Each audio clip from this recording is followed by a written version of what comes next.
अधिकार भाग 5।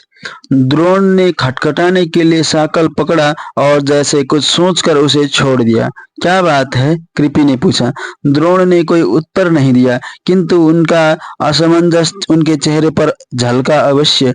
दूसरे ही क्षण जैसे उन्होंने एक नए संकल्प के साथ कपाट थपथपाने के लिए हाथ उठाया, किंतु शब्द उत्पन्न करने के स्थान पर उनकी हथेली कपाट के साथ निःशब्द चिपक गई। कृपी को आश्चर्य हुआ। द्रोण असमंजस में पड़े रहने वाले व्यक्ति नहीं थे। उनकी तो इच्छाएं भी जैसे झंझावात के समान चलती हैं। किसी का साहस नहीं हो सकता कि मार्ग में बाधा उत्पन्न करे। मार्ग में आई सारी बाधाओं को उनके संकल्प जैसे वैसे ही रौंद देते हैं जैसे हाथी का पांव दुर्वा को रौंदता है। फिर इतना असमंजस किस बात का संकोच है आर्यपुत्र? कृपी ने धीरे से पूछा। रात्रि के 2 पहर व्यतीत हो चुके हैं। द्रोण बोले। वे लोग सो गए होंगे, उनकी नींद में विघ्न डालना क्या उचित है? और मन ही मन वह सोच रहे थे कि उन्होंने अपने अधैर्य में कदाचित एक गलत निर्णय ले लिया था। कृप कौरवों का आचार्य है, वह अपना पद और सम्मान क्यों छोड़ना चाहेगा? कोई भी क्यों छोड़ना चाहेगा? और ऐसा तो संभव ही नहीं है कि कृप और द्रोण दोनों एक ही राजा की सेवा में हो और द्रोण कृप के अधीन कोई पद स्वीकार कर ले। अधीन न भी हो तो भी उससे हेठा पद स्वीकार करना कदाचित उनकी प्रकृति के अनुकूल नहीं पड़ेगा। और यदि कृप का महत्व छीनकर द्रोण को दे दिया जाएगा तो कृप के मन में ईर्ष्या नहीं जाएगी क्या? कृपी को वे क्या उत्तर देते?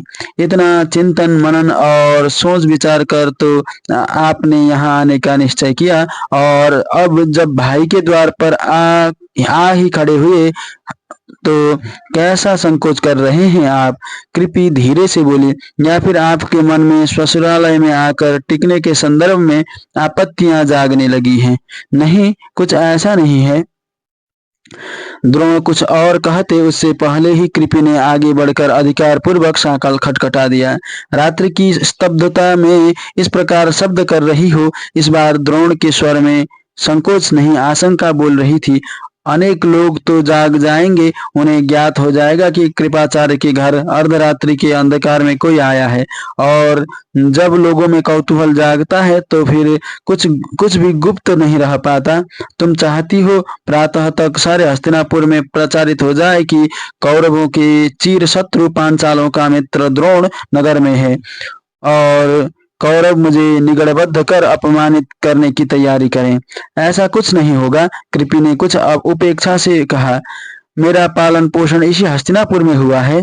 मैं कौरवों को भली प्रकार जानती हूँ। महाराज शांतनु ने अपनी संतान के समान पाला था हमें। आर्य भीष्म का भी हमारे प्रति वात्सल्य का भाव रहा है, चाहे पितृवत कहिए चाहे ज्येष्ठ भ्रातावत। उसने द्रोण को जैसे सहमत करने के लिए उनकी ओर देखा। कृपाचार्य की बहन उनके घर आई है, यह किसी को ज्ञात हो जाए तो उसमें कोई हानि नहीं है। कृपी ने पुनः साकल खटखटा दिया। द्रोण के मन में खींच उठी। मूर्खता कितनी दुस्साहसी होती है। वे जिन संकटों को अपने सामने दृश्यमान देख रहे हैं उनके विषय में कृपी कल्पना भी नहीं कर सकती। किस आत्मविश्वास से उसने पुनः साकल बजा दिया है, और चेहरे पर भाव भी कैसे हैं जैसे संसार भर की बुद्धि उसी में आ बिराजी हो और द्रोण सर्वथा मूर्ख ही हो। सदा मौन और संकुचित रहने वाली कृपी आज वाचाल भी कितनी हो गई थी। क्या वह अपने भाई के सामर्थ्य का विश्वास था? द्रोण सोच रहे थे। उनका और कृपी का एक ही पक्ष था, किंतु फिर भी जहां वे स्वयं को सर्वथा असुरक्षित पा रहे थे, वहीं अपने संबंधों के कारण वह संपूर्ण तथा निशंक सुरक्षा का अनुभव कर रही थी। कौन है इस समय? भीतर से एक स्वर आया। अरे भाई, गुरुजी प्रगाढ़ निद्रा में है। कपाट खुले। एक ब्रह्मचारी दीपक लिए खड़ा था। उसने प्रौढ़ वय के एक भद्र पुरुष को अपनी पत्नी और बच्चे के साथ खड़े देखा तो कुछ संकुचित हो गया। क्षमा कीजिएगा, मैंने समझा कोई ब्रह्मचारी अथवा कर्मचारी आया है। कोई बात नहीं, कृपी अत्यंत कोमल स्वर में बोली, अपने आचार्य को सूचना दो, उनकी बहन अपने पति और पुत्र के साथ आई है। ब्रह्मचारी पहले ही कम प्रभावित नहीं था। अब यह जानकर कि आगंतुक गुरुजी के इतने निकट के संबंधी है, वह जैसे अपने आप में ही समा जाने का मार्ग ढूंढने लगा। आइए आइए, पधारिए, मैं गुरुजी को सूचना किए देता हूँ। और ब्रह्मचारी भागता हुआ भीतर कहीं खो गया। द्रोण ने कृपाचार्य के आवास को देखा। कैसा वैभवशाली भवन था, राजप्रासाद के ही किसी प्रखंड सा लगता था। और वे द्रोणाचार्य वह आज तक तपोवनों और आश्रमों के कुटीरों के ही मोह में पड़े रहे और स्वयं को तपस्वी मान प्रसन्न होते रहे। तपस्या ने उन्हें क्या दिया?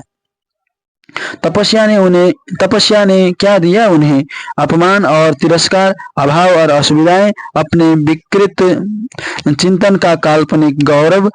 कृप जैसे लोग हैं जो राजाश्रय में कितने सुख से जीवन व्यतीत कर रहे हैं। न किसी प्रकार का अभाव, न वन्य जीवन की कठिनाइयां, अपनी अल्प विद्या का भी भरपूर मूल्य पा रहे हैं कृपाचार्य। और आर्यावर्त में धनुर्वेद का सबसे बड़ा आचार्य द्रोणाचार्य धूल धूसरित पड़ा है, स्वर्ण खंड और पीतल राज किरीटों में जड़ा हुआ चमक रहा है। द्रोणाचार्य आज संसार भर से पूछना चाहते हैं कि स्वर्ण होने का महत्व अधिक है अथवा राजमुकुट में जड़े होने का।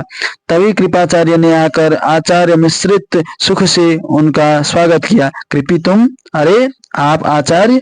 और जैसे अपने आश्चर्य को संभाल कर बोले, बिना किसी सूचना के अकस्मात? बात ही कुछ ऐसी हो गई भैया। कृपी बोली, बहुत त्वरित निश्चय था यहाँ आने का। संदेश भेजने के लिए किसी पथिक की प्रतीक्षा ही नहीं की, तत्काल ही चल पड़े। तनिक विश्राम कर लो तो तुम्हें सब कुछ विस्तार से सुनाऊंगी।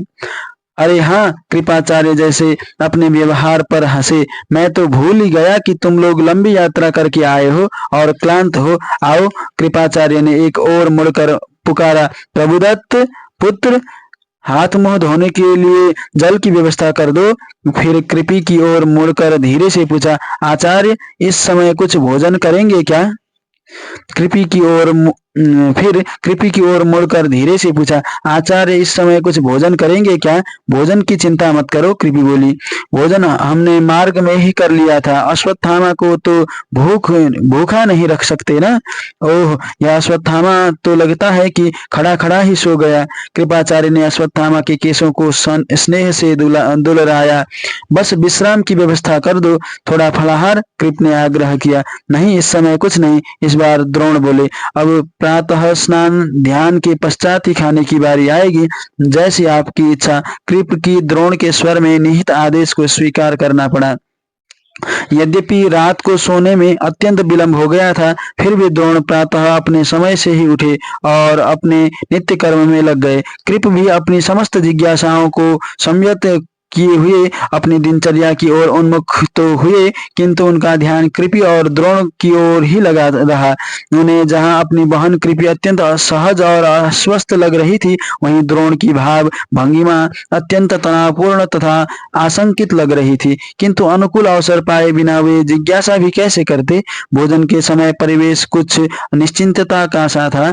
कृपाचार्य सोच ही रहे थे कि वे बात कहाँ से आरंभ करें कि द्रोण बोले, कृप, मैं चाहता हूँ कि हस्तिनापुर में मेरा यह प्रवास कुछ समय तक गोपनीय ही रहे। कृपाचार्य के लिए द्रोण की यह इच्छा उनके हस्तिनापुर आगमन से भी अधिक चकित कर देने वाली थी। क्यों?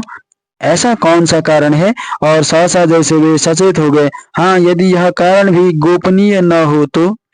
नहीं, तुमसे गोपनीय नहीं है। द्रोण कुछ खुलकर सहज भाव से बोले, तुम जानते ही हो कि कुरुओं और पांचालों में परंपरागत अमैत्री है।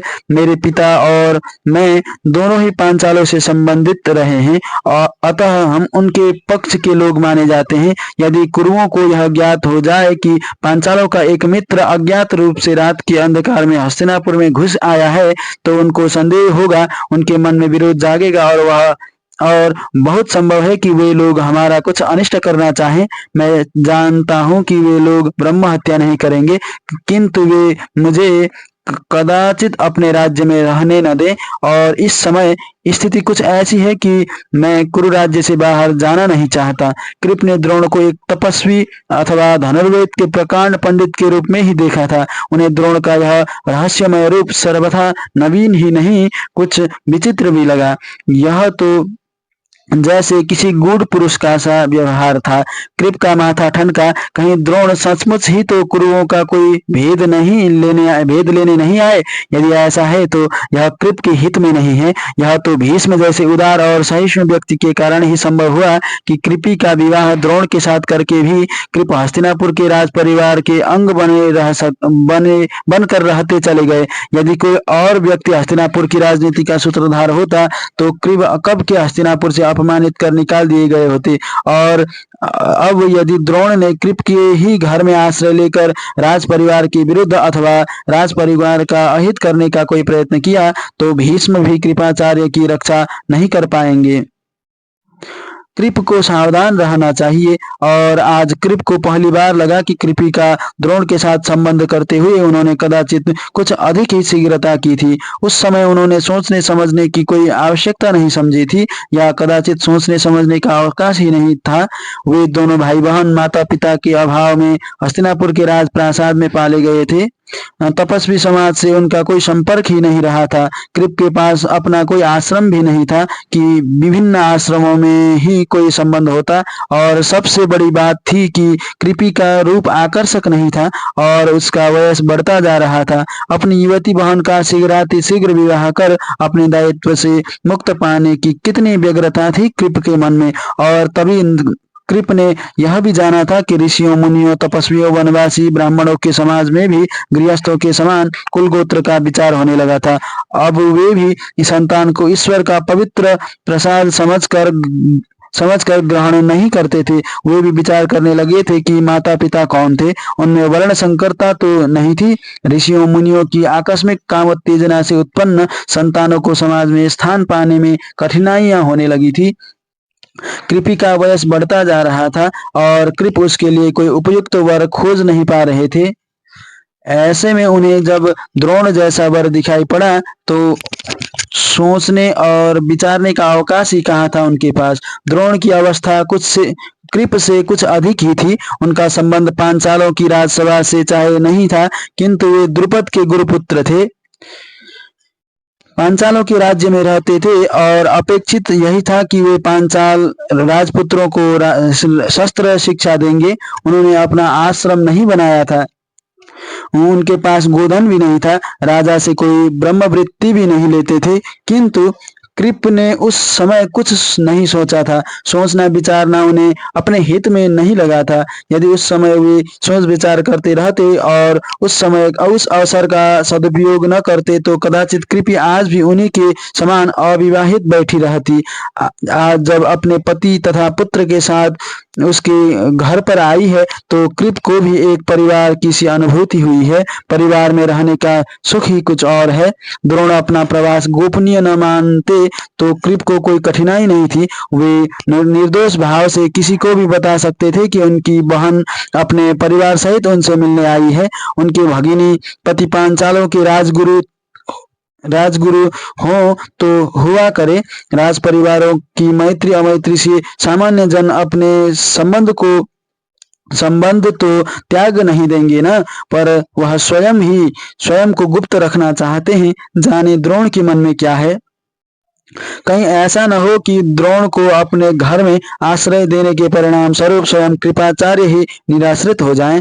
कृप को वनों में आश्रमों में या साधना स्थलों में तपस्वियों के समान रहने का अभ्यास नहीं है। अपने जीवन में उनकी स्मृति जहाँ तक जाती है उन्हें हस्तिनापुर का राजप्रासाद ही याद आता है।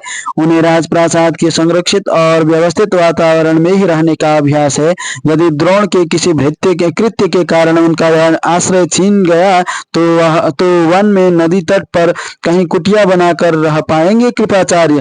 भीष्म जैसे व्यक्ति की ही बात होती तो कृपाचार्य को इतना आशंकित होने की आवश्यकता नहीं थी। किंतु अब हस्तिनापुर की सत्ता भीष्म की नहीं धृतराष्ट्र के हाथों में थी। धृतराष्ट्र के हाथों से भी छन कर क्रमशः वह सुयोधन के व्यक्तित्व में संचित होने लगी थी। था तो अभी वह बालक ही, किंतु उसकी मनोमानी की कोई मनोमानी को कोई रोक नहीं सकता था। न धृतराष्ट्र हृदय से सरल था और न सुयोधन। वे भीष्म के समान क्षमावान नहीं थे। द्रोण की किसी बात से उन्हें अपने विरोध की आशंका हुई तो उनका व्यवहार क्या होगा, इसकी कल्पना तक कठिन थी कृप के लिए। यह दशरथ अथवा राम की राजसभा तो थी नहीं कि कुलगुरु वशिष्ठ का आदेश राजा को भी मान्य हो। कृप का पद आचार्य का था और धृतराष्ट्र तथा सुयोधन के लिए वह शस्त्र विद्या सिखाने वाले कर्मचारी मात्र थे। और द्रोण भोजन कर द्रोण बाहर चले गए। कृप का इतना भी साहस नहीं हुआ कि वह द्रोण से पूछ ही लेते कि वे कहाँ जा रहे हैं।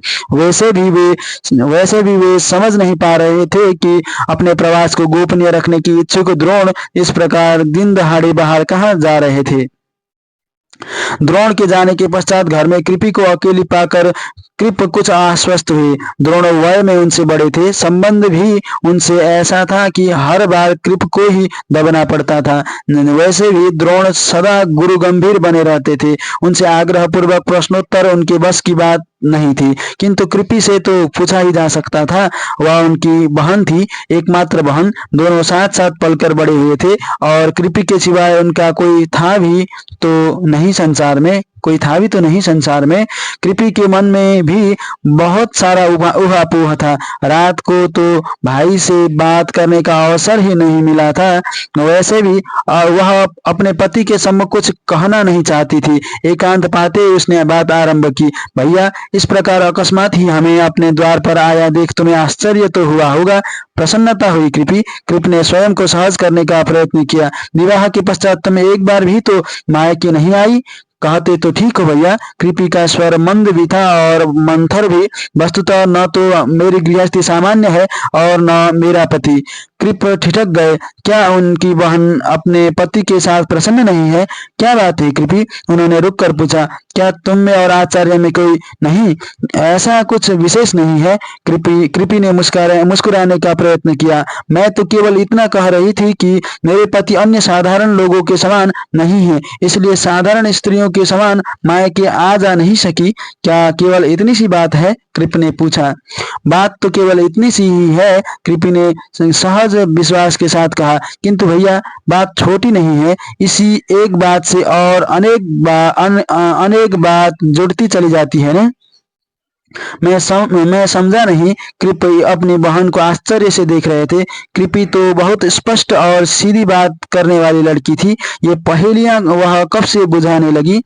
क्या कृपी कुछ बदल गई है? और जैसे उन्होंने पिछली रात अपने घर आई बहन को पहली बार ध्यान से देखा, कृपी वैसी ही थी, किंतु बिल्कुल वैसी तो नहीं थी। विवाह के समय एकदम युवती थी कृपी, और अब लौटी है तो उसका यौवन प्रौढ़ावस्था को आलिंगनबद्ध करता सा लग रहा था। रात के अंधकार में वह ठीक से देख नहीं पाए। कृपी के केसों में कहीं कहीं श्वेतता झांकने लगी थी। चेहरे पर तो नहीं, किंतु माथे पर कुछ गहरी रेखाएं भी तो खिंच गई थी। कदाचित वे ही झुर्रियों में परिणत होंगी। कृपाचार्य को लगा अपनी बहन को इस रूप में पहचानते ही उन्हें एक झटका सा लगा था, किंतु अगले ही क्षण संभल कर वे मन ही मन हंसे। अब वे स्वयं भी तो कृप नहीं रहे थे। उनकी दाढ़ी का कितना बड़ा भाग श्वेत हो चुका था। वह और कृपी समवयस्क ही तो थे। और कृपी का यह तरुण पुत्र अश्वत्थामा, इसकी तरुणाई का भी तो कोई मूल्य इसकी माता को चुकाना पड़ेगा। कृपी वैसी ही युवती कैसे रह सकती थी? आचार्य के लिए सामान्य सामाजिक व्यवहार कोई महत्व नहीं रखता, क्योंकि उसके लिए उनके पास समय नहीं है। कृपी बोली। उनकी दृष्टि में प्रत्येक व्यक्ति का एक ही घर होता है। स्त्रियों को जो अपने दो दो घर, मायका और ससुराल बनाए रखने का अभ्यास है, वह उनको प्रिय नहीं है। जब तक मैं मायके में थी, मायके की थी। विवाह हो गया तो ससुराल की हो गई, अर्थात उनकी ही हो गई। अतः मायके लौटने का कोई अर्थ ही नहीं था। इसका अर्थ है कि बहुत प्रेम करते हैं तुमसे। प्रेम? कृपी कुछ रुकी प्रेम तो करते ही हैं, किंतु उनके प्रेम का लक्ष्य मैं नहीं हूँ। कृपी आज तुम्हारी बातें मेरी समझ में नहीं आ रही। कृप को कहना ही पड़ा, तुम तो बहुत स्पष्टवादिनी हुआ करती थी। ये कुटोक्तियां मैं तो अब भी स्पष्ट ही कह रही हूँ भैया। इस बार मुस्कुराने के लिए कृपी को प्रयास नहीं करना पड़ा। मुस्कान सहज ही उसके अधरों पर आ गई थी, किंतु जिसके विषय में कह रही हूँ वह इतना सरल नहीं है कि उसके विषय में कही गई तथ्यात्मक उक्तियां बहुत स्पष्ट हो सके। तो उसे स्पष्ट बनाकर ही कहो। पत्नी के प्रति उनका प्रेम भी बहुत संतुलित और मर्यादित है, जैसा कि जीवन में किसी भी उपयोगी वस्तु के प्रति होता है। पत्नी में उनकी आसक्ति नहीं है, आसक्ति उनकी केवल धनुर्वेद में है। तो इसमें इतना असाधारण क्या है? कृप ने पूछा। यह तो सबके साथ होता है। मैंने सबके साथ तो ऐसा होता नहीं देखा भैया। कृपु बोली। पत्नी के साथ रहते हुए उन्हें धनुर्विद्या का स्मरण बना रहता है, किंतु धनुष के हाथ में आते ही पत्नी विस्मृत हो जाती है। क्या सबके साथ ऐसा ही होता है? ऐसा समझने का कोई कारण? कृपु बोले। मेरा विचार है कि यह तो सारे बुद्धिजीवियों का लक्षण है। वे पत्नी चाहते हैं ताकि विद्या की सेवा कर सकें, विद्या इसलिए नहीं चाहते कि पत्नी की सेवा कर सकें। ठीक कहते हो भैया, किंतु मुझे एक भी आचार्य ऐसा दिखाई नहीं देता जिसके पास अपना आश्रम न हो, भूमि न हो, गोधन न हो, सेवा के लिए शिष्य और कर्म करना हो। राजप्रासादों का विलास तो आश्रमों में नहीं होता, किंतु उनके सात्विक और सरल जीवन की आवश्यकताओं की पूर्ति के लिए समस्त साधन अवश्य उपलब्ध होते हैं। आचार्य के पास क्या आवश्यक साधन नहीं है? इन्होंने कभी आश्रम की स्थापना ही नहीं की, कभी सामान्य अर्थों में शिष्य स्वीकार ही नहीं किए। क्या तुम विश्वास करोगे भैया कि हमारे पास कभी एक गाय भी नहीं रही? एक गाय भी नहीं? कृप के स्वर में आश्चर्य था। हाँ, एक गाय भी नहीं। ब्राह्मण, वह भी द्रोण जैसे आचार्य के घर, एक गाय भी नहीं? मेरे पुत्र अश्वत्थामा ने मेरा ही स्तनपान किया है, उसने कभी गोरस नहीं चखा। आचार्य ने कभी क्या उसकी आवश्यकता नहीं समझी? उनका ध्यान ही कभी इस ओर नहीं गया? कृपी बोली। आचार्य ने क्या कभी उसकी आवश्यकता नहीं समझी? उनका ध्यान ही कभी इस ओर नहीं गया। कृपी बोली। महाराज द्रुपद के पुत्रों को शस्त्र शिक्षा दी, किंतु कभी यह नहीं सोचा कि राजा से कभी एक गाय ही ले लें।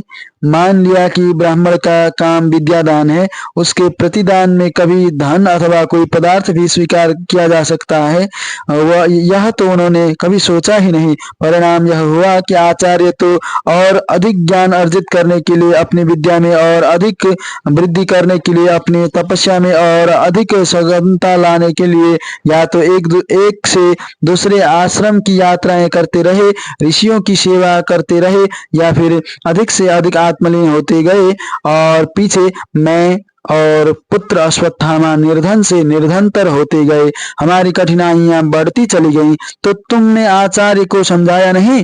आचार्य ने मुझे कभी इसका अवसर ही नहीं दिया। कृपी बोली। उनके सामने अपने विद्या जगत की इतनी समस्याएं होती थी कि हमारी समस्याएं उनके सामने कोई अर्थ ही नहीं रखती थी। यदि मैंने सायास कभी चर्चा कर भी दी तो उन्होंने मुझे समझा दिया कि ब्राह्मण को संतोषी होना चाहिए, उसे धन की कामना नहीं करनी चाहिए। मैं उन्हें कुछ समझाने का प्रयत्न करूं? कृप ने जैसे अपनी बहन की पीड़ा से उद्विग्न होकर पूछा। नहीं, अब उसकी आवश्यकता नहीं रही। क्यों? प्रकृति ने स्वयं ही उन्हें समझा दिया है। कैसे? मैं स्वयं नहीं जानती थी कि पत्नी में उनकी आसक्ति हो या न हो, किंतु पुत्र में उनकी भरपूर आसक्ति है। जानती भी कैसे? उन्होंने उसे कभी प्रकट ही नहीं होने दिया। क्या मैं जानती थी कि ऊपर से इतने अनिर्लिप्त दिखने वाले व्यक्ति के मन में कहीं गहरे कुछ लिप्ति भी है? कृप ने कुछ नहीं पूछा, किंतु उनके जिज्ञासु नयन जैसे निरंतर प्रश्न कर रहे थे कि वह लिप्ति प्रकट हुई क्या? एक दिन अश्वत्थामा घर आया तो बहुत उद्विग्न था। उसने बताया कि उसके मित्र अनवरत गोरस की चर्चा करते हैं। वे लोग गोरस का पान करते हैं, इसलिए उसका स्वाद भी जानते हैं, और जब अश्वत्थामा उनकी चर्चा में भाग नहीं ले पाता क्योंकि उसने कभी गोरस चखा ही नहीं है, तो वे लोग उसे निरंतर चिढ़ाते रहते हैं। वह वह मुझसे भी रुष्ट था कि मैं उसे गोरस पिलाती क्यों नहीं। मेरा तर्क उसकी समझ में नहीं आ रहा था कि हमारे पास गाय नहीं है, इसलिए उसे गोरस उपलब्ध नहीं करा सकती। वह इतना पीड़ित था कि यदि मैं उसे गोरस न देती तो मुझे भय था कि उद्विग्न होकर वह कहीं चला ही न जाए अथवा अपने आप को कुछ कर ही न ले। जब कभी उसे भावना का उन्माद हो आता है तो वह आपे में नहीं रहता। उसके अश्रु, उसकी हिचकियां और उसके आनंद पर चिपकी वह पीड़ा मेरे लिए सर्वथा असह्य थी। मैं गोरस कहाँ से लाती? एक आध दिन की बात होती तो कहीं से मांग भी लाती, किंतु दारिद्र्य एक आध दिन में मिटने वाली स्थिति तो है नहीं। मेरे सामने कोई विकल्प नहीं था। मैं अपनी दरिद्रता को तो दूर नहीं कर सकती थी, न पुत्र की इच्छा ही पूर्ण कर सकती थी, किंतु बाल बुद्धि को भ्रमित तो कर ही सकती थी। मैंने बड़ी कठिनाई से अपने अश्रु थामे और एक कटोरी आटा जल में घोल कर उसे थमा दिया। ले पी ले यह गोरस। उसने कटोरी थाम ली। मुझसे यह भी नहीं पूछा कि गोरस कहाँ से आया। एक क्षण पहले तक जब घर में गोरस की एक बूंद तक नहीं थी, तो फिर कटोरा भर गोरस कहाँ से आ गया। वह तो कटोरी थाम कर ही मग्न हो गया। मैं ऊपर से मुस्कुरा रही थी, किंतु भीतर से मेरा मन जैसे रो रहा था। मैं अपने इस अबोध बालक के साथ छल कर रही थी, जिस पुत्र को मैंने सदा यह शिक्षा दी थी कि कठिन घड़ी में भी सत्य बोल। उसी पुत्र के साथ स्वयं छल कर रही थी, झूठ बोल रही थी। मन में कहीं यह बात भी थी कि जल और आटे का यह घोल उसे स्वादिष्ट नहीं लगेगा तो वह अपने आप ही गोरस पीने का हठ छोड़ देगा और भविष्य में मुझसे कभी गोरस नहीं मांगेगा। किंतु वह तो उसी घोल को चख चख कर मग्न हो रहा था, उसकी प्रशंसा कर रहा था, अपने भाग्य पर इठला रहा था। मैंने यह भी देखा कि वह उसे पी नहीं रहा था, उसके घूंट नहीं भर रहा था। वह तो जैसे जिह्वा के स्पर्श से उसे चख रहा था। कदाचित उसे भय था कि घूंट भर भर कर पिएगा तो कटोरी भर गोरस कितनी देर चल पाएगा। मेरा मन अपने उस दुख के मध्य भी कहीं यह कहना चाह रहा था कि पुत्र, यदि तुझे यह गोरस भी स्वादिष्ट लग रहा है तो निश्चित ही इसे पी जा।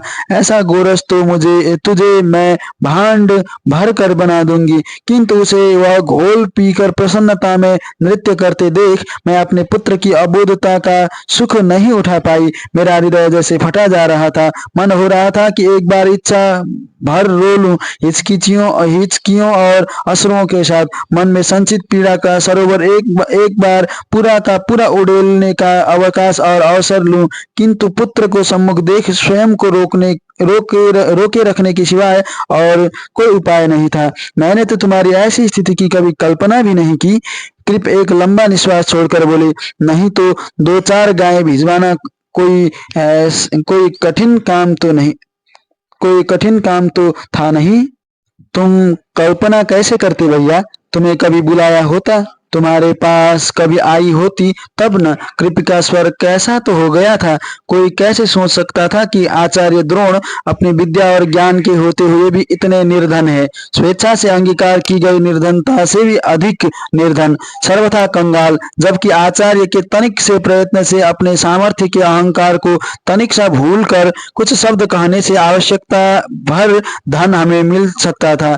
परंतु तुम जानते हो न, बुद्धिजीवियों का अहंकार। मन में इच्छा होगी किंतु कहेंगे नहीं, उसके लिए उद्यम नहीं करेंगे। उन्हें तो स्वतः प्राप्त समृद्धि चाहिए। यह नहीं सोचते कि जिन सरस्वती के चरणों में वे दिन रात पड़े रहते हैं, उससे प्रतिस्पर्धा करने वाली लक्ष्मी स्वतः चलकर उनके पास क्यों आएगी? फिर क्या हुआ कृपाचार्य ने टोका। तभी कक्ष में से निकलकर अश्वत्थामा आया। मैं बाहर खेलने जाऊं माता? बाहर कुछ बालक खेल रहे हैं। कृपी कोई उत्तर देती उससे पूर्व ही कृपाचार्य धीरे से अपनी बहन से बोले, आचार्य हस्तिनापुर में अपने प्रवास को गुप्त रखना चाहते हैं। तो कृपी ने अपने भाई की ओर देखा। अश्वत्थामा बालकों के साथ खेलने जाएगा तो कृप ने वाक्य अधूरा छोड़ दिया। कृपी अपने पुत्र के साथ अपने भाई के घर आई है, इसमें कुछ भी गोपनीय नहीं है, वह बोली और अश्वत्थामा की ओर मुड़ी। अपने पिता की कोई चर्चा किसी को मत करना पुत्र। अच्छा माता, जाओ। अश्वत्थामा को बाहर भेज और कपाट बंद कर कृपी लौटी। अश्वत्थामा कटोरी को अपने अधरों से लगाए उल्लास के उन्माद में नृत्य करता हुआ कुटीर से बाहर चला गया। बाहर उसके वे मित्र खेल रहे थे जो प्रतिदिन गोरस का पान करते थे और अश्वत्थामा को चिढ़ाया करते थे। वह अपनी कटोरी के साथ उनके सम्मुख पहुंचकर आज उल्टे उन्हें ही चिढ़ाने लगा। लो देखो, मैं भी गोरस पी रहा हूँ। उन बालकों ने अपने पहले अश्वत्थामा को देखा और फिर उसकी कटोरी को। उनमें से एक ने पूछा, तेरे घर में गाय है? नहीं, गाय तो नहीं है, अश्वत्थामा ने अपनी संपूर्ण अबोधता के साथ उत्तर दिया। तो गोरस किसी वृक्ष से टपकता है क्या? बालक हंसे और उसके पश्चात वे हंसते ही चले गए। अश्वत्थामा वृक्ष का गोरस पीता है। कृपी ने रुककर अपने भाई को देखा, जैसे किसी प्रश्न का उत्तर मांग रही हो, किंतु कृपाचार्य क्या करते? मुख नीचा किए चिंतन की मुद्रा बनाए बैठे रहे। मैं अपनी कुटिया में से सब कुछ देख रही थी। अपने पुत्र की पीड़ा और उसका अपमान मुझसे देखा नहीं जा रहा था। चाहती थी कि किसी प्रकार अश्वत्थामा को उन लोगों के मध्य से हटा लूं ताकि वह उनके वाग्बाणों से और आहत न हो, किंतु मैं स्वयं उन बालकों के सम्मुख पड़ना नहीं चाहती थी। भय था कि मुझे एक मूर्ख बालक की माता के रूप में अपमानित न करे अथवा मेरे पुत्र को यह न बता दे कि गोरस के रूप में गोधूम चूर्ण का घोल पिलाकर उसे इस अपमानजनक स्थिति तक पहुंचाने वाली माता मैं ही हूँ। तभी स्वयं आचार्य घर लौटे। उन्होंने अपने पुत्र का पीड़ित और अपमानित चेहरा देखा। अपने मुख से उन्होंने कुछ नहीं कहा। अश्वत्थामा की भुजा पकड़कर उसे कुटिया में ले आए। अश्वत्थामा उनसे बहुत कुछ कहता रहा, अन्य बालकों के व्यवहार के प्रति अपना रोष जताता रहा, किंतु आचार्य जैसे वहां थे ही नहीं। वे अपमान का घूंट पीकर निस्तेज ही नहीं, जैसे अचेत हो गए थे। मन में गहरा घाव था। कुटिया में आकर चुपचाप बैठ गए। अश्वत्थामा को उन्होंने अपनी गोद में बैठा लिया और मेरी ओर देखकर बहुत ही दृढ़ और कठोर स्वर में बोले, मेरा पुत्र अब कभी गोधूम चूर्ण का घोल नहीं पिएगा, वह गोरस ही पिएगा, शुद्ध गोरस। जाने उनके मन में क्या था कि मेरा मन कांप कांप गया। मुझे वह स्वर उनका नहीं लगा। उनमें जाने कैसा तो पैशाचिक अट्टहास था, जैसे कुछ टूट टूट कर गिर रहा हो, ध्वंस ध्वंस ध्वंस। उसके पश्चात आचार्य जैसे अपने आप में कहीं गुम हो गए, जाने क्या सोचते रहते थे। उनकी सारी एकाग्रता नष्ट हो गई थी। रात को ठीक से सो भी नहीं पाते थे। कई बार आधी आधी रात को उठकर टहलने लगते थे। भोजन में भी उनकी रुचि पहले से कम हो गई थी। मैंने जब पूछा कि वह किस बात की इतनी चिंता कर रहे हैं तो बोले, चिंता नहीं कर रहा, पश्चाताप कर रहा हूँ। किस बात का? अपने आप का। कौन सा? अपने पाप का। कौन सा पाप? उन्होंने मेरी ओर इस प्रकार देखा जैसे मैंने कोई मूर्खतापूर्ण प्रश्न कर दिया हो। बोले, तुम नहीं जानती कौन सा पाप? मेरी दृष्टि में तो आपने आज तक कोई पाप किया ही नहीं है। मैं बोली, तुम्हारी दृष्टि में तो पाप नहीं है। वह बोले, किंतु पाप का फल अपने मुख से बोलता है। मेरा परिवार भूखा और कंगाल है, क्या यह मेरे पाप का फल नहीं है? इसमें पाप की क्या बात है? मैंने कहा, आपने धनार्जन का प्रयत्न नहीं किया, बस?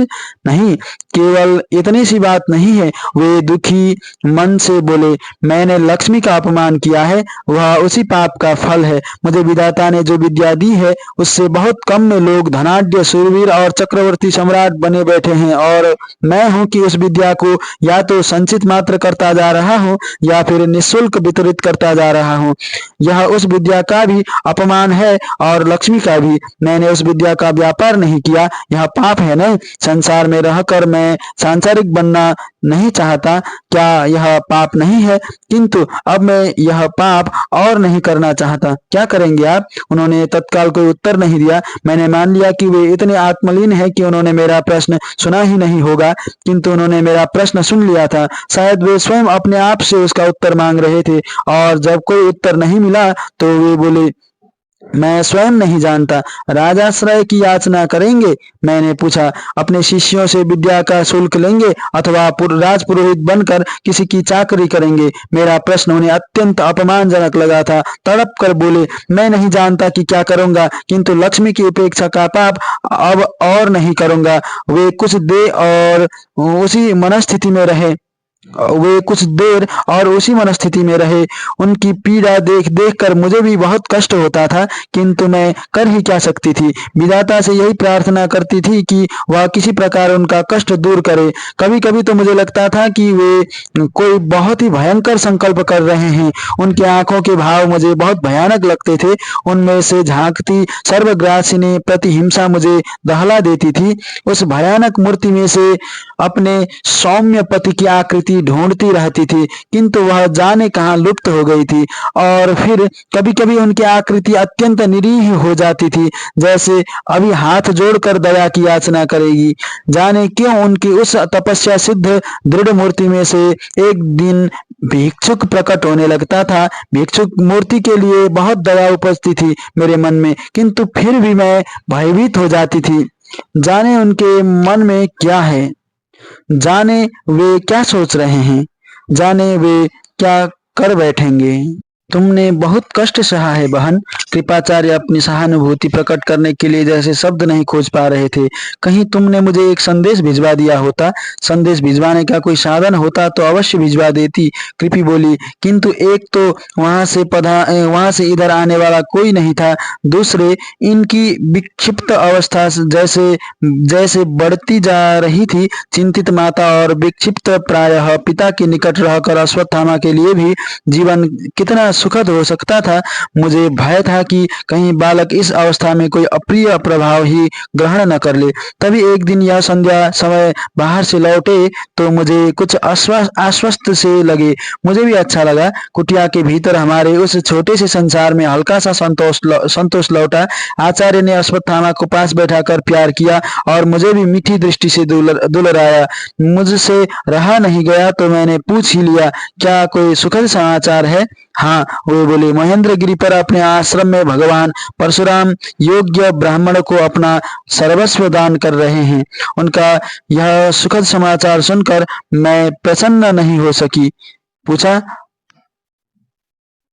आप वहां जाएंगे? हाँ। कब? सोचता हूँ कल प्रातः ही यात्रा आरंभ करूं। यह तो लंबी यात्रा है, बहुत समय लगेगा इसमें। हाँ कृपी। उनका स्वर स्नेह की सिंचित था। जानता हूँ कि यात्रा लंबी है, बहुत समय लगेगा मुझे आने जाने में। तुम दोनों को असहाय छोड़ रहा हूँ, किंतु सोचता हूँ कि जहाँ अब तक इतना कष्ट दिया है, थोड़ा और सही, इसके पश्चात तुम्हें कष्ट नहीं होगा। तुम लोगों को मुझसे पृथक भी नहीं रहना होगा और निर्धनता के अभिप्राय का बोझ भी नहीं ढोना होगा। आप क्या लेने जा रहे हैं वहां? भृगुश्रेष्ठ का आशीर्वाद? मैंने उनका अभिप्राय भांपते हुए भी पूछा। नहीं, वे पुनः गंभीर हो गए। अब और आशीर्वाद नहीं, बहुत बटोर लिया आशीर्वाद और प्रशस्तियों के भंडार। तो क्या लेने जा रहे हैं? ज्ञान, धन, वे बोले। जो आज तक नहीं मांगा अब वही मांगूंगा। उनका स्वर पर्याप्त कटु हो आया था। एक ब्राह्मण दूसरे ब्राह्मण से धन की याचना करेगा? मैंने चकित होकर पूछा। हाँ, वे बोले। मुझे धन की आवश्यकता है और मैं धन के लिए न अपने शिष्यों से शुल्क की याचना कर सकता हूँ, न राजाश्रय की आकांक्षा करता हूँ, और न ही पुरोहित का धंधा अपनाना चाहता हूँ। मैं यात्रा की कठिनाई और दूरी दोनों ही समझ रही थी और साथ साथ ही साथ समझ रही थी आचार्य की मनस्थिति। मैं उन्हें इतने दिनों से अपने आप से लड़ते हुए देख रही थी। उनके भीतर संकल्प और विकल्प का युद्ध चल रहा था, शुभ और अशुभ का, हित और अहित का। आज उन्हें एक अवसर मिला था जो उनके मनोनुकूल था। यदि इस मार्ग पर चलकर वे अपनी मनोकामना पूरी कर सकें तो वे अपने मन के पिशाच से भी मुक्ति पा लेंगे। उनके प्रति हिंसा कदाचित अपनी विध्वंस लीला न रचे। यदि वे पुनः स्वस्थ हो सकें, यदि उनका सहज विश्वासी विराट रूप लौट सके तो महेंद्रगिरी तक की यात्रा कितनी भी लंबी हो, मैं उसे सहन कर सकती हूँ। भगवान परशुराम से धन की याचना में उनका अहम पीड़ित नहीं होता था, उनका संकल्प खंडित नहीं होता था। अतः उनके प्रति हिंसा राक्षसी काल नागिन सी विनाश नृत्य नहीं कर सकती थी। सबके हित के लिए, सबके शुभ के लिए मुझे उनकी यह यात्रा स्वीकार करनी ही थी। तो आचार्य महेंद्रगिरी तक गए क्या? कृपाचार्य ने पूछा। हाँ गए, बड़े उल्लास के साथ, जीवन की ओर बड़ी आशापूर्ण दृष्टि से देखते हुए वे गए। हम दोनों को अनेक आश्वासन दे गए, कह गए कि इस प्रकार की अपने लिए सौभाग्य याचना की वह अंतिम यात्रा थी। उसके पश्चात उन्हें इस प्रकार भटकना नहीं पड़ेगा और हमें उनकी मौन प्रतीक्षा नहीं करनी पड़ेगी। कृपाचार्य अपनी बहन से पूछना चाहते थे कि क्या आचार्य को भगवान परशुराम से धन की प्राप्ति हुई, किंतु पूछने का जैसे साहस नहीं हो रहा था। जिस अवस्था में कृपि और द्रोणाचार्य अपने पुत्र को लेकर उनके द्वार पर आ खड़े हुए थे, उससे यह तो नहीं लगता ही नहीं था कि उनको कहीं से कुछ भी प्राप्त हुआ होगा। फिर क्या यह प्रश्न कृपि के क्षतों को और भी छील नहीं देगा? किंतु कृपि जैसे आज इतने अंतराल के पश्चात भाई के स्नेह की छाया पाकर कुछ आश्वस्त हुई थी, वह जैसे पुनः अपने मायके की सुरक्षित परिधि में आ गई थी। इतनी लंबी अवधि तक उसके दुख की रुद्ध गाथा अब अपना निकास पाकर निरवरोध प्रवाहित हो रही थी। हमने वे दिन बड़े ही कष्ट और व्यग्रता में व्यतीत किए, पर एक आशा थी कि आचार्य लौटेंगे तो कदाचित हमारी सारी भौतिक समस्याओं का समाधान हो जाएगा। आशा में बहुत बल होता है न भैया। कृपि ने अश्रु भरी आंखों से भाई की ओर देखा। कृपाचार्य ने चुपचाप सिर हिला दिया। किंतु महेंद्रगिरी से जब आचार्य लौटे तो उनकी स्थिति और भी विचित्र थी। वे पहले से और अधिक ज्ञानवान और विद्या धनी होकर लौटे थे, किंतु जिस धन के लिए वह इतनी दूर की यात्रा कर भृगुश्रेष्ठ के पास गए थे, वह धन उनको नहीं मिला। भगवान परशुराम के पास पहुंचने से उन्हें कुछ विलंब हो गया था। भगवान अपना धन पहले ही ब्राह्मणों में वितरित कर चुके थे। उनके पास बचे थे कुछ अस्त्र शस्त्र और उनके संचालन की विद्या। वे भी इसलिए बचे थे क्योंकि उन्होंने संकल्प कर लिया था कि वे किसी क्षत्रिय को शस्त्र विद्या का दान नहीं करेंगे। यह संकल्प उन्होंने कब किया? कृपाचार्य चौंके। पहले तो उनका ऐसा कोई संकल्प नहीं था। उन्होंने कुरुश्रेष्ठ भीष्म को अस्त्र शस्त्र विद्या का दान दिया था। वे उनके गुरु रहे हैं। हाँ, किंतु शायद राजकुमारी अम्बा के संदर्भ में कुरुश्रेष्ठ भीष्म का व्यवहार देखने के पश्चात उन्होंने ऐसा संकल्प कर लिया था। कृपि बोली। वे केवल ब्राह्मणों को अस्त्र विद्या देना चाहते थे और ऐसे ब्राह्मण उनके पास पहुंचे ही नहीं जो युद्ध विशारद होना चाहते हों। आचार्य के पास पहले ही शस्त्रों और शस्त्र विद्या का कोई अभाव नहीं था, फिर भी उन्होंने भगवान परशुराम के शस्त्रास्त्रों को ग्रहण किया। एक ओर उनका सामर्थ्य पहले से बढ़ गया तथा दूसरी ओर उसी अनुपात में उनकी निर्धनता। वे नहीं जानते थे कि अपनी इस उपलब्धि पर उन्हें प्रसन्न होना चाहिए था अथवा अपनी वंचना पर दुखी। महेंद्रगिरी तक की यात्रा उनकी उपलब्धि थी अथवा उनकी वंचना और पीड़ा की करुण गाथा। उन्होंने जब तक साधारण थके हारे हताश मनुष्य के समान मेरे कंधे पर अपना भार टेक कर व्यथा बोझिल स्वर में कहा था, कृपि, मैं नहीं जानता कि मेरे जीवन की कोई सार्थकता भी है या नहीं। तो मेरा हृदय भी टुकड़े टुकड़े हो गया था।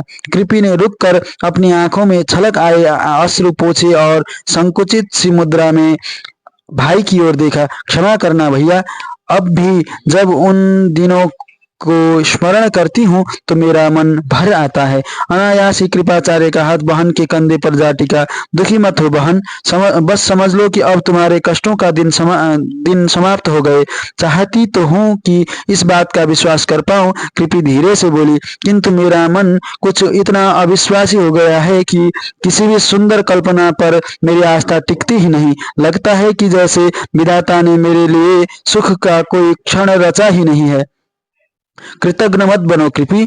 कृपाचार्य का आस्था में डूबा स्वर गूंजा। विधाता ने तुम्हें जैसा पति दिया है वैसा पति पाना किसी भी ब्राह्मण कन्या के लिए स्वप्न हो सकता है। एक पुत्र है तुम्हारा, वह भी अपने पिता के ही समान विद्यावान तथा गुणवंत बनेगा। धनुर्वेद के इतिहास में तुम्हारे पति का नाम अमर रहेगा। इतना यश है तुम्हारे पति के भाग्य में। और तुम नहीं जानते भैया कि मेरे पति के मन में कितनी प्रतिहिंसा है, कितनी घृणा है उनके मन में इस सारे समाज और सामाजिक व्यवस्था के प्रति। जब कोई गुणी व्यक्ति अर्थ लोलुप हो जाता है और स्वार्थ के सर्प उसमें घर कर जाते हैं तो वह समाज का शुभेच्छु नहीं रह जाता। समाज की जितनी हानि वह कर सकता है उतनी साधारण व्यक्ति नहीं कर सकता। ठीक कहती हो बहन, पर ऐसी आशंका तुम्हें क्यों है? कृपी ने उत्तर नहीं दिया। वह अपने स्थान से उठी और घट के पास जाकर उसने पात्र भरकर जल पिया। लगा उसके मन को जल की शीतलता ने कुछ शांत किया। मुंह पोंछकर आंचल से थोड़ी देर तक बयार करती रही, फिर बोली, अश्वत्थामा जाने कहाँ चला गया है? कहाँ जाएगा? कृपाचार्य बोले, तुम चिंता मत करो, यहीं कहीं होगा। बाहर बहुत सारे बालक खेल रहे थे, उसने स्वयं ही तो कहा था उन्हीं के साथ खेल रहा होगा। कृपाचार्य आकर कृपी के पास बैठ गए। मुझे बताओ, तुम किस बात से आशंकित हो? कृपी कुछ देर सोचती रही, जैसे स्मृति के तार जोड़ रही हो। महेंद्रगिरी से लौटकर आचार्य बहुत दुखी थे। उन्हीं दिनों मैंने उनसे कहा था कि वे एक आश्रम स्थापित कर ले। शिष्यों को कुछ शिक्षा वे दे, कुछ मैं दूंगी। थोड़े बहुत ब्रह्मचारी आ ही जाएंगे।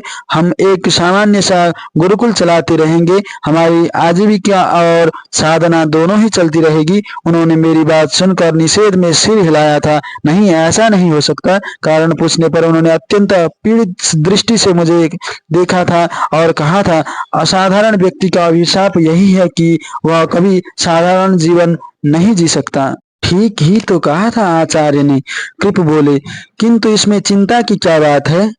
आचार्य ठीक ही तो कहा था आचार्य ने, कृप बोले, किंतु इसमें चिंता की क्या बात है?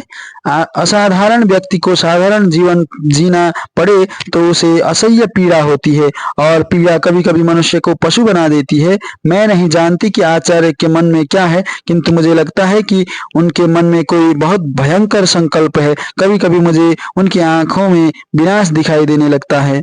वे हस्तिनापुर के आने से इतना डरते थे कि और फिर वे हस्तिनापुर ही आ गए हैं। आज वे हस्तिनापुर में उपस्थित हैं और हस्तिनापुर के एक एक कण से भयभीत हैं। मैं कहती हूँ भैया, आचार्य आतंक के मध्य जी रहे हैं। वे भीतर से जितने भयभीत होते हैं ऊपर से उतने ही निश्चिंत दिखने का प्रयत्न करते हैं।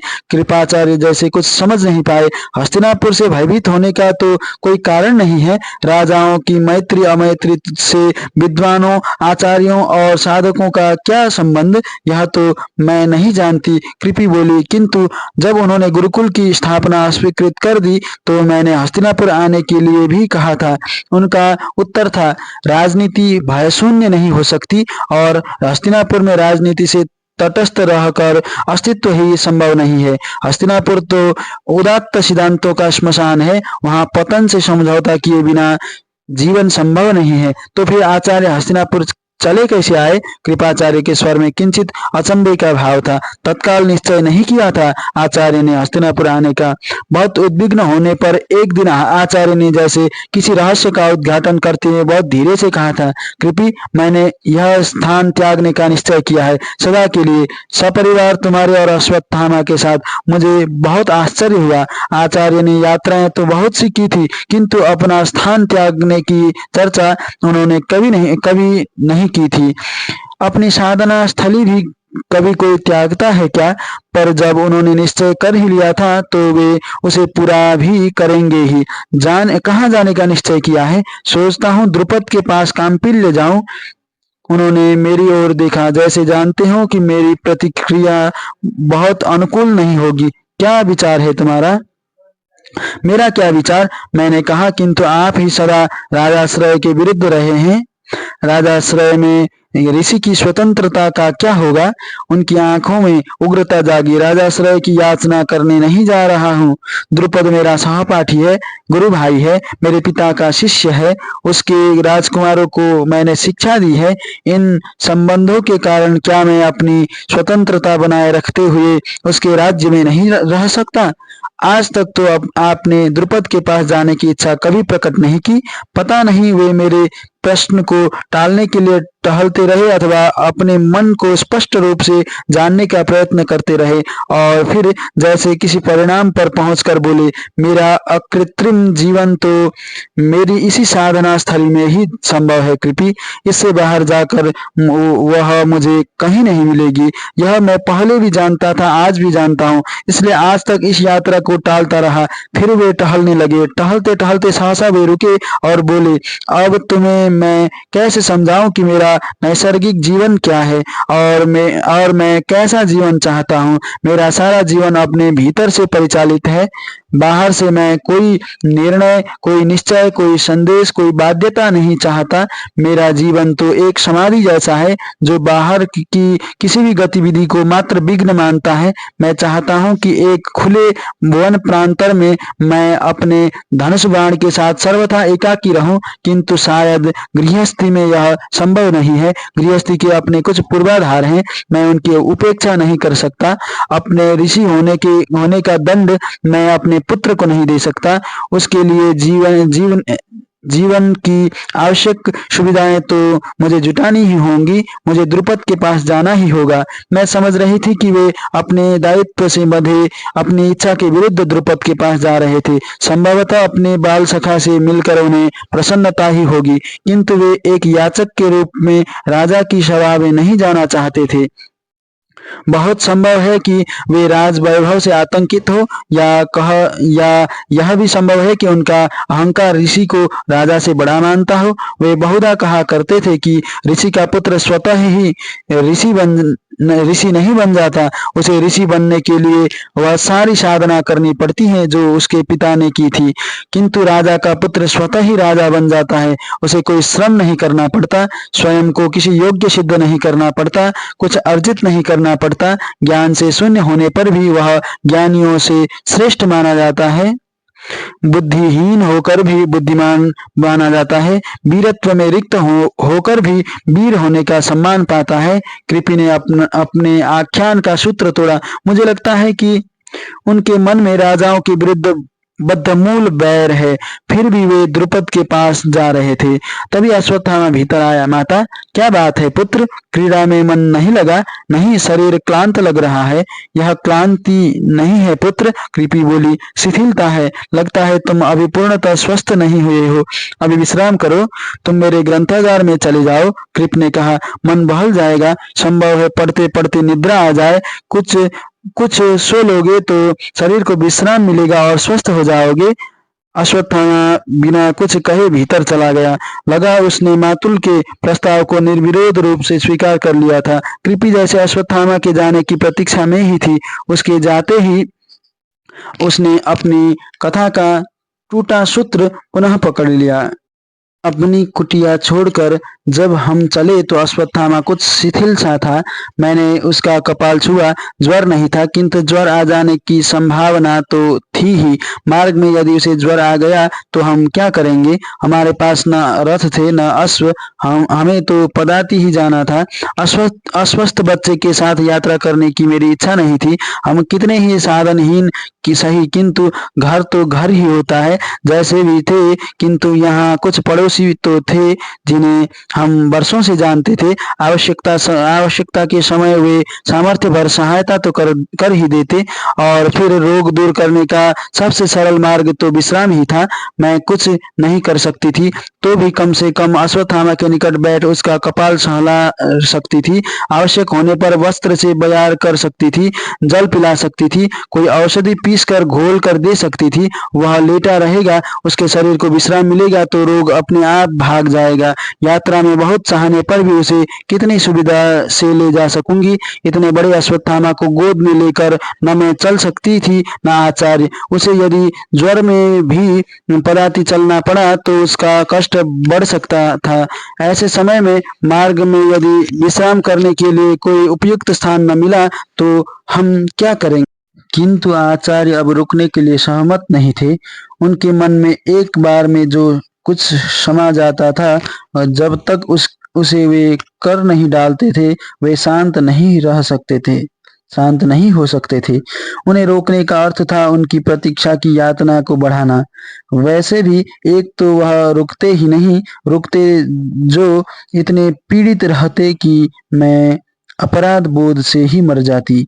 ईश्वर का नाम लेकर हमने यात्रा आरंभ की। अश्वत्थामा शिथिल अवश्य था किंतु फिर भी वह चल पा रहा था। हमारी यात्रा की गति मंथर थी किंतु न तो यात्रा स्थगित करनी पड़ी और न ही हमें कोई असाधारण कष्ट हुआ। यात्रा के श्रम से क्रमशः अश्वत्थामा को ज्वर हो गया था और चलना उसके लिए कठिन होता जा रहा था। ईश्वर की इतनी दया अवश्य रही कि हम गंगा तट के निकट पहुंच रहे थे। वहां तक हम दोनों उसे सहारा देकर धीरे धीरे ले जा सकते थे। द्रुपद की राजधानी जितनी निकट आती जा रही थी आचार्य की व्यग्रता उतनी ही बढ़ती जा रही थी। वैसे तो मैंने भी पुत्र की अस्वस्थता के कारण उन्हें यात्रा स्थगित करने के लिए नहीं कहा था किंतु जितनी मेरी इच्छा हो रही थी कि हम कहीं रुक कर विश्राम कर लें उनकी उतनी ही व्याकुलता यात्रा शीघ्र समाप्त कर लेने की थी। उनका विचार था कि सारा कष्ट तब तक ही था जब तक हम द्रुपद की राजधानी में नहीं पहुंच जाते। हम गंगा तट पहुंचे तो संध्या ढल रही थी। अब सेप यात्रा नौका में होनी थी। पदाती चलने की आवश्यकता नहीं थी। नौका में लेटा लेटा अश्वत्थामा हमारे साथ काम्पिल्य तक पहुंच जाएगा। जहां हम खड़े थे वहां से काम्पिल्य कुछ ही कोस दूर गंगा के उस पार था। हम घाट की ओर बढ़े तो हमारी अपेक्षा के अनुसार कोई भी केवट उत्सुकता से यह पूछने नहीं आया कि हम कहाँ जाएंगे। वे सब निश्चिंत अपने स्थान पर बैठे रहे। अंततः आचार्य ने ही एक से कहा, भैया हमें गंगा पार काम्पिल्य में जाना है। मैं चकित थी कि आचार्य के स्वर में रंच मात्र भी आदेश नहीं था। उनके स्वर में ऐसी छलछलाती अनुनय मैंने पहले कभी नहीं सुनी थी। उन परिस्थितियों में भी मैं चकित थी कि आचार्य इतने दीन कैसे हो गए। धर्मार्थ नौका उस पार गई है, लौटेगी तो उसमें चले जाना, केवट ने उत्तर दिया। क्या ये नौकाएं उस पार नहीं जाती? आचार्य ने पूछा। नौकाएं हैं तो पार क्यों नहीं जाएंगी? केवट ने आचार्य पर एक वक्र दृष्टि डाली। किंतु इसमें शुल्क लगता है। तुम्हारे पास निष्क हो तो निकालो, ये सारी नौकाएं गंगा पार जाएंगी। आचार्य मौन खड़े रहे। निष्क उनके पास था न मेरे पास। निष्क उनके पास था न मेरे पास। हमारे पास तो कोई साधारण सी मुद्रा भी नहीं थी। आचार्य ने जैसे साहस बटोर कर अपना संकोच तोड़ा। मेरे पास शुल्क देने के लिए धन नहीं है किंतु मुझे शीघ्र ही काम्पिल्य पहुंचना है। मेरा पुत्र अस्वस्थ है, विलंब हो गया तो रात हो जाएगी, द्रुपद सो जाएगा। मैंने स्पष्ट देखा कि केवट के मुख पर विद्रूप की मुस्कान उभरी। कदाचित आचार्य के मुख से राजा की इस रूप में चर्चा उसे हास्यास्पद लगी थी किंतु आचार्य का ध्यान उस ओर नहीं था। वे अपने प्रवाह में कहते गए, अधिक रात हो जाने के कारण यदि हम द्रुपद तक नहीं पहुंच पाए तो रात को हम राजधानी में कोई ठिकाना कैसे खोज पाएंगे? ठीक है, केवट अपनी मुस्कान रोक कर बोला, तुम जैसे लोगों के लिए तो राजा ने धर्मार्थ नौका चला रखी है किंतु मेरा पुत्र अस्वस्थ है। यदि हम लोगों के अस्वस्थ पुत्रों को निःशुल्क गंगा पार कराएंगे तो हमारे अपने पुत्र अस्वस्थ हो जाएंगे। इस बार केवट ने अपनी हंसी रोकने का प्रयत्न नहीं किया। अस्वस्थ लोग तो हमें दुगना शुल्क देकर गंगा पार करते हैं। आचार्य का आक्रोश जागा। तुम में रंच मात्र भी मानवता नहीं है क्या? केवट तनिक भी हतप्रभ नहीं हुआ। आचार्य की तुलना में कुछ अधिक ही कटु होकर बोला, हमारे मरने जीने पर पूजा पाठ करते हुए तो कभी किसी ब्राह्मण ने अपनी दक्षिणा नहीं छोड़ी। मैं आचार्य को उनकी भुजा पकड़कर वहां से हटा लाई। ऐसे व्यक्ति से तर्क करने का क्या लाभ जो साधारण पुरोहित और ऋषि का अंतर नहीं जानता। उसे क्या पता था कि वह आचार्य द्रोण से बात कर रहा है, जिन्होंने राजकुमारों को शिक्षा देते हुए भी उनसे कोई शुल्क नहीं लिया। आचार्य हट तो आए किंतु शांत नहीं हुए। मैंने भी धन अर्जित किया होता तो आज स्वर्ण निष्कों की थैली इसके मुंह पर मारता। वे कह रहे थे, जब समाज में सब कुछ धन से ही नियंत्रित होता है तो मुझे भी केवल धन ही अर्जित करना चाहिए था, और मैं मूर्खों के समान ज्ञान अर्जित करता रहा, पुण्य अर्जित करता रहा, यश अर्जित करता रहा। प्रतीक्षा करने के सिवाय और कोई उपाय नहीं था। हमने वही किया। अंततः धर्मार्थ नौका आई और हमने अपनी यात्रा का अंतिम चरण पूरा किया। हमारे काम्पिल्य पहुंचने तक संध्या पूर्णतः ढल चुकी थी और अंधकार क्रमशः अपना अधिकार बढ़ाता जा रहा था। अब हम द्रुपद की राजधानी में थे। आचार्य तो सीधे ही राजप्रासाद में जाना चाहते थे, किंतु दंडधरों ने हमें जाने नहीं दिया। यह महाराज से मिलने का समय नहीं है। इस प्रकार किसी को भी महाराज के निकट जाने की अनुमति नहीं है। आचार्य को इस प्रकार दंडधरों द्वारा बलात् रोका जाना अच्छा नहीं लगा होगा। उस व्यक्ति के मन की क्या स्थिति होगी जो शस्त्रास्त्रों का इतना बड़ा ज्ञाता हो, जो युद्ध विद्या विशारद हो और उसे साधारण दंडधर इस प्रकार रोक दे। किंतु आचार्य उनसे लड़ नहीं सकते थे। रात गहराती जा रही थी। अश्वत्थामा ज्वर के कारण शिथिल था। हम लोग भूखे प्यासे भी थे और श्रांत क्लांत भी। मेरा इसी समय द्रुपद से मिलना बहुत आवश्यक है। आचार्य ने दंडधरों के नायक से कहा। सम्मान से महाराज द्रुपद कहो। नायक ने आचार्य को डांट दिया। क्या हो तुम? क्या हूँ? आचार्य को यह प्रश्न अपमानजनक लगा। पूछो, कौन हूं मैं?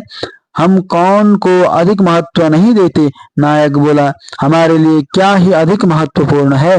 मैं राजगुरु हूँ। आचार्य बोले। नायक ने उन्हें उपहास की दृष्टि से देखा।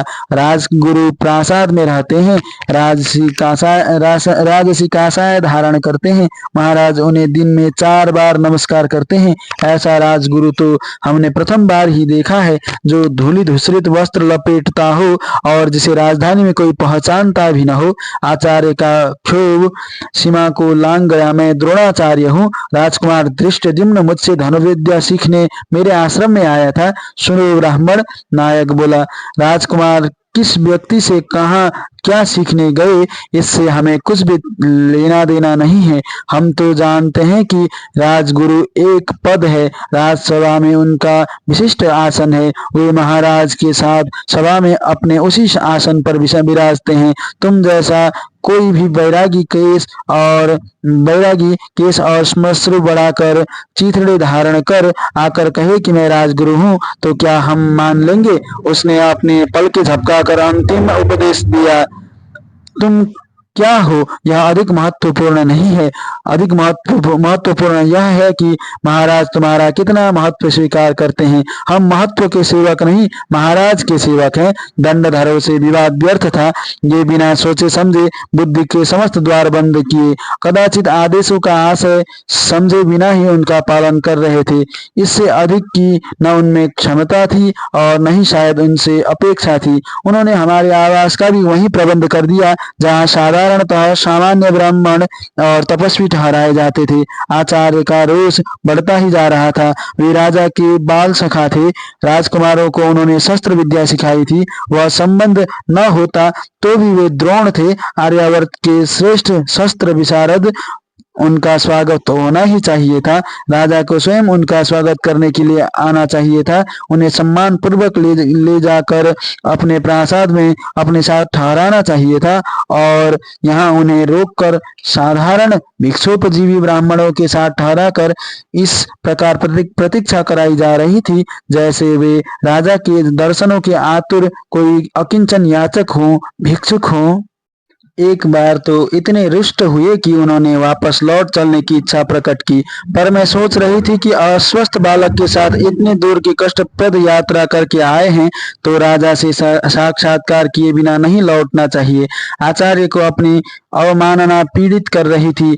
अब मैं समझ रही थी, किंतु शासन के अपने नियम होते हैं, प्रत्येक स्थान की अपनी पद्धति होती है। गुरुकुलों और राजसभाओं की पद्धति एक ही तो नहीं हो सकती। ऋषि तो असाधारण होते हुए भी स्वयं को सदा साधारण बनाने का प्रयत्न करता रहता है, और राजा साधारण होकर भी स्वयं को असाधारण प्रमाणित करना चाहता है। ऋषि के द्वार सबके लिए खुले होते हैं। राजा चयन करता रहता है कि किसे वह अपने निकट आने दे, किसे न आने दे, किसे मित्र माने, किसे अमित्र, किस पर कृपा करे, किस पर कोप। कदाचित यदि वह अपने महत्व का यह कृत्रिम घटाटोप न बुने तो वह अपना पद ही न बनाए रख सके।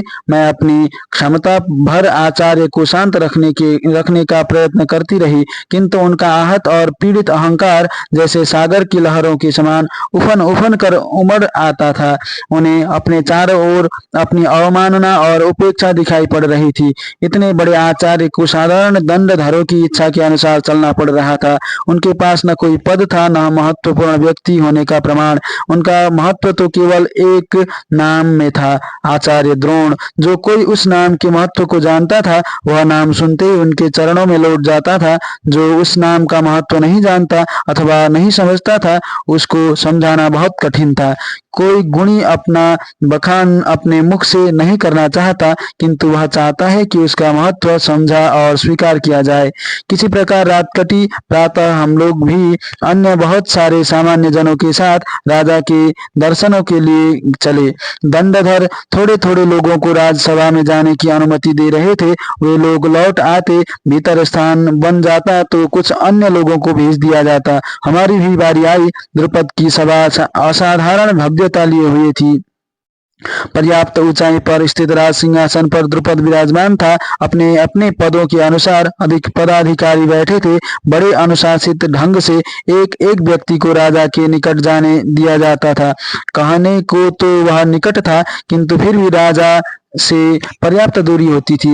वह व्यक्ति निवेदन करता और राजा अपना आदेश दे देता। वह व्यक्ति लौट जाता था। अपनी बारी आने पर आचार्य आगे बढ़े। राजा ने कहा, प्रणाम करता हूँ देवता, अपनी इच्छा कहें। आचार्य अब तक पर्याप्त तप चुके थे। द्रुपद के व्यवहार में भी अपने लिए आत्मीयता न पाकर जैसे उनका धैर्य समाप्त हो गया। बोले, द्रुपद, मैं तुम्हारा मित्र द्रोण। द्रुपद की त्योरिया चढ़ गई। यह कौन व्यक्ति था जो राजसभा में महाराज अथवा राजन संबोधन न कर उसे नाम से पुकार रहा था और स्वयं को उसका मित्र बता रहा था? राजा कुछ कहता उससे पूर्व ही आचार्य बोले, क्या राजा बन जाने के कारण तुम अपने स्थान से उठकर अपने बाल शिखा को वक्ष से नहीं लगा सकते? क्षण भर के लिए द्रुपद की आंखों में रोष झलका, किंतु उसने स्वयं को संयमित किया। सायास नम्र होकर बोला, आचार्य द्रोण, मुझे प्रसन्नता है कि आप मेरी सभा में आए हैं। मेरी इच्छा है कि यह हमारा अल्पकालीन साक्षात्कार ही न हो। आप कुछ दिन हमारा आतिथ्य ग्रहण करें। लौटने की कोई जल्दी तो नहीं है न? आचार्य कुछ आश्वस्त हुए। द्रुपद का व्यवहार चाहे बहुत आत्मीय नहीं था जिसकी कल्पना करते आए थे, फिर भी वह सम्मानजनक तो था ही। उनका रोष कुछ कम हुआ। द्रुपद के सम्मान पूर्ण व्यवहार से उन्हें अपना महत्व कुछ बढ़ता दिखाई दिया। बोले, लौटने की शीघ्रता कैसी? मैं तो सदा के लिए अपने मित्र की राजधानी में निवास करने आ गया हूँ। द्रुपद के आनंद पर अप्रसन्नता की एक हल्की सी मलिनता झलकी, किंतु उसने उसे तत्काल नियंत्रित कर लिया। बोला, आपका स्वागत है आचार्य। पांचाल में आपको आश्रय देकर मुझे प्रसन्नता होगी। द्रुपद का एक एक शब्द नपा तुला था, मानो वह आचार्य की राजसभा की मर्यादा समझ रहा था। उसने एक बार भी आचार्य को अपना मित्र नहीं कहा था, न उनके द्वारा कहे गए मित्र संबोधन को ही स्वीकृति दी थी। वह अपनी औपचारिकता शालीनता से आचार्य के सम्मुख इस तथ्य को स्पष्ट कर रहा था कि आचार्य का व्यवहार राजसभा की मर्यादा के अनुकूल नहीं था, और इस समय वे दो मित्रों के रूप में नहीं मिल रहे थे। द्रुपद राजा था और आचार्य राजसभा में आए एक याचक आगंतुक। मैंने आचार्य की ओर देखा। उनके चेहरे पर थोड़ी देर पहले आया आश्वस्ति का भाव विलीन हो चुका था। उनका रोष जैसे पहले से भी अधिक उत्तप्त हो उठा था। वे प्रचंड हो उठे थे। यह उनका स्वभाव ही है। मन में आए भाव का दमन अधिक देर तक नहीं कर सकते। जब फूट पड़ते हैं तो किसी विघ्न बाधा को नहीं मानते। बोले, मैं किसी याचक के समान राजा की सभा में आश्रय मांगने नहीं आया हूँ। मैं तो अपने बाल सखा के पास आया हूँ, जिसके निकट मैत्री के आधार पर सुरक्षित रह सकूं। मैं आज तक समझ नहीं पाई कि इतने महान बुद्धिजीवियों का विवेक भी अपने भावावेगों के सम्मुख कहाँ खो जाता है। इसे स्वीकार करने में क्या आपत्ति हो सकती थी कि हम लोग वस्तुतः निराश्रित थे और आश्रय चाहते थे। और आश्रय राजा ही दे सकता है और उसे ही दे सकता है जो स्वयं को उसकी प्रजा माने। आचार्य याचना भी कर रहे थे और उसे स्वीकार भी नहीं करना चाहते थे। सिंहासनासीन राजा अपना ही सभा में अपने सभासदों के सम्मुख अपने प्रति ऐसे वचन कैसे सुनता। द्रुपद बोला तो उसका स्वर भावना शून्य और शुष्क था। मित्रता किसी समान आधार पर ही हो सकती है। आचार्य, क्या गुरुकुल में हम मित्र नहीं थे? आचार्य ने तड़प कर पूछा। तब हम समान थे, द्रुपद बोला। दोनों ही गुरुकुल के ब्रह्मचारी थे, एक ही स्थान पर रहते थे, एक ही भोजन करते थे, एक ही गुरु से एक ही कक्षा में शिक्षा पाते थे। तब हमारे जीवन में न कुछ असम था न भिन्न, किंतु जीवन अब तक वही थमा हुआ खड़ा नहीं है। आचार्य, उसके पश्चात हमने वर्षों जीवन के भिन्न मार्गों पर यात्रा की है। आरंभ स्थल एक होने पर भी अब हम पृथक गंतव्यों तक पहुंच चुके हैं। जितना जीवन हमने एक साथ व्यतीत किया था, उससे कहीं अधिक हमने पृथक पृथक व्यतीत किया है। आचार्य का मित्र तो एक आचार्य ही हो सकता है और राजा का मित्र एक राजा ही। आचार्य के लिए यह उससे भी बड़ा अपमान था जितना अपमान दंडधर नायक ने किया था। वह तो फिर अज्ञानी था, मूढ़ था, उन्हें पहचानता नहीं था। किंतु द्रुपद ऊंचे राज सिंहासन पर बैठा। द्रुपद आचार्य का आनंद अपमान से तप्त हो उठा। वे क्षण भर भी नहीं रुके। बोले, तो ठीक है द्रुपद, समता तो अब स्थापित होगी ही। देखना यही है कि उसका आधार ज्ञान होता है अथवा राजसत्ता। आचार्य मुड़े और बाहर की ओर चल पड़े। राजसभा से बाहर आकर न वे रुके न उन्होंने देखा कि मैं उनके साथ आ रही हूँ या नहीं। अश्वत्थामा अपने स्वास्थ्य की दिशा उस दिशा में साथ चल पा रहा है या नहीं।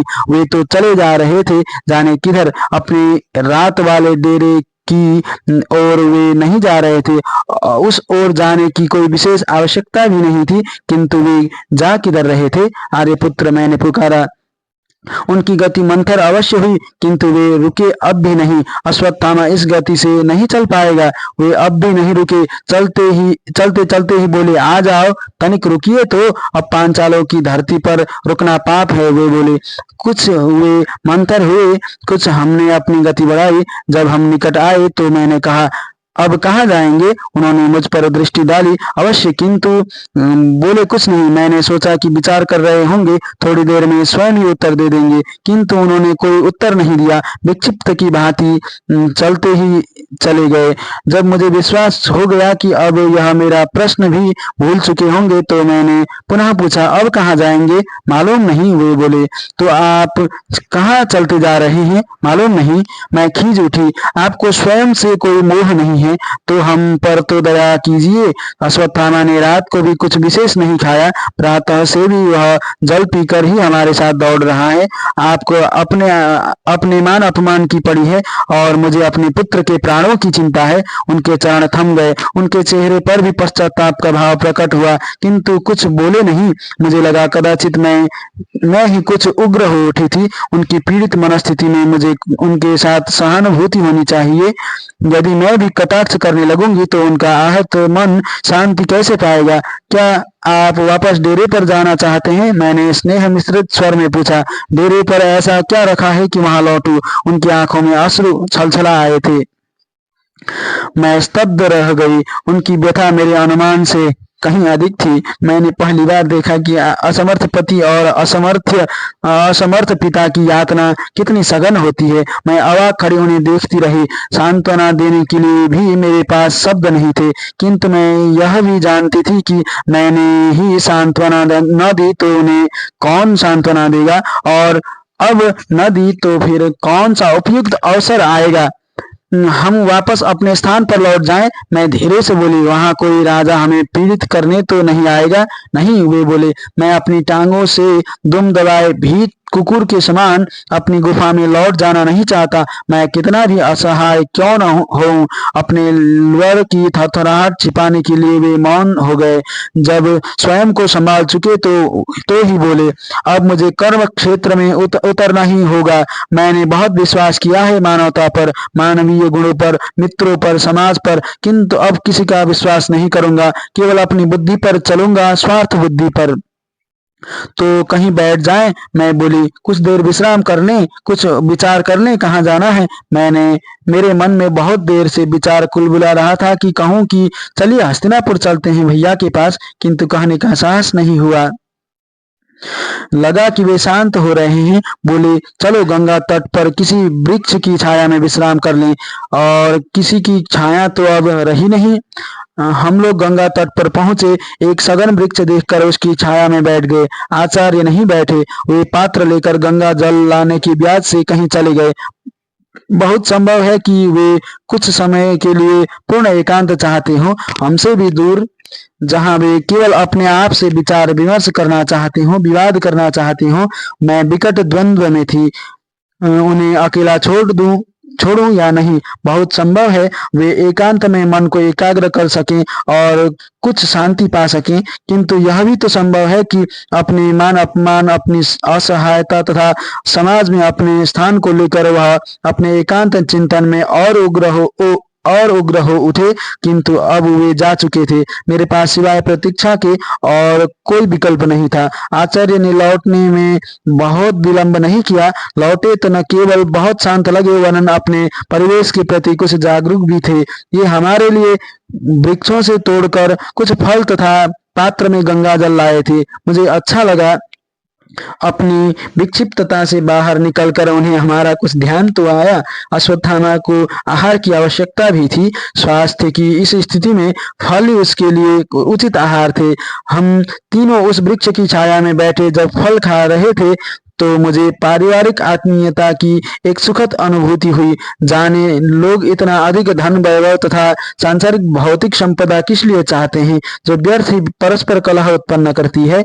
आचार्य की अनुकूल मनस्थिति देखकर मैंने साहस किया। कहाँ जाने का निर्णय किया है आपने? अभी कुछ निश्चय नहीं कर पाया। मेरा प्रस्ताव है। मैं रुक गई। कहीं मैं उनकी मन शांति भंग तो नहीं कर रही? उन्होंने मेरी ओर देखा। बोलो, आप उद्विग्न तो नहीं होंगे? नहीं, वे उदासीनता से बोले। अब क्या उद्वेग और क्या उद्वेग अब क्या उद्वेग और किसका उद्वेग? क्यों न हम हस्तिनापुर चले भैया के पास? मैंने क्षण भर रुक कर देखा। उनकी प्रतिक्रिया सर्वथा प्रतिकूल नहीं थी। वे विचार कर रहे थे।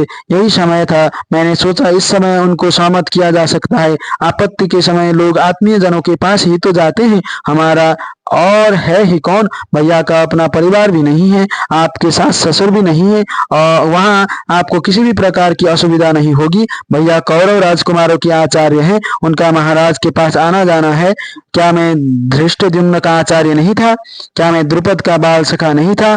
उन्होंने मेरी बात काट दी। उनका स्वर भी पर्याप्त कटु हो आया था। मेरी सारी आशा नष्ट हो गई।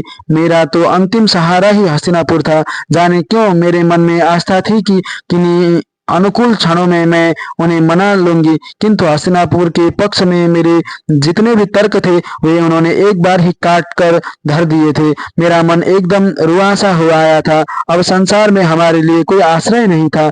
आचार्य किसी प्रस्तर मूर्ति के समान जड़ हो गए थे, जिनमें कहीं कोई स्पंदन नहीं था।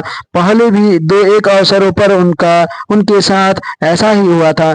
जाने उनके प्राण किस अज्ञात गह्वर में समा जाते थे और वे मेरे लिए एकदम अपरिचित हो जाते थे।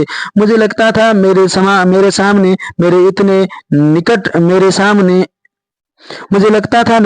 मेरे इतने निकट बैठा यह व्यक्ति जाने कौन था। उसकी आकृति, प्रकृति, भाव, भंगिमा कुछ भी तो मेरे परिचित आचार्य जैसा नहीं था। किंतु कुछ समय पश्चात जैसे उनके श्वास लौटे, शरीर में स्पंदन जागा, चेहरे पर कुछ भाव आए, वे बोले, अच्छा, मैं हस्तिनापुर जाऊंगा। और इसके पहले कि मैं किसी प्रकार का कोई उद्गार प्रकट करती, उन्होंने अपने एक ही वाक्य से मेरा समस्त उल्लास ध्वस्त कर दिया। इसलिए नहीं कि हस्तिनापुर में कृपाचार्य हैं, इसलिए भी नहीं कि कौरवों का राज्य अत्यंत वैभवशाली है, वरन इसलिए कि पांचाल द्रुपद के सबसे बड़े शत्रु कौरव ही हैं। मैं अपने शत्रु के शत्रुओं का मित्र बनने का प्रयत्न करूंगा। कृपाचार्य स्तब्ध रह गए।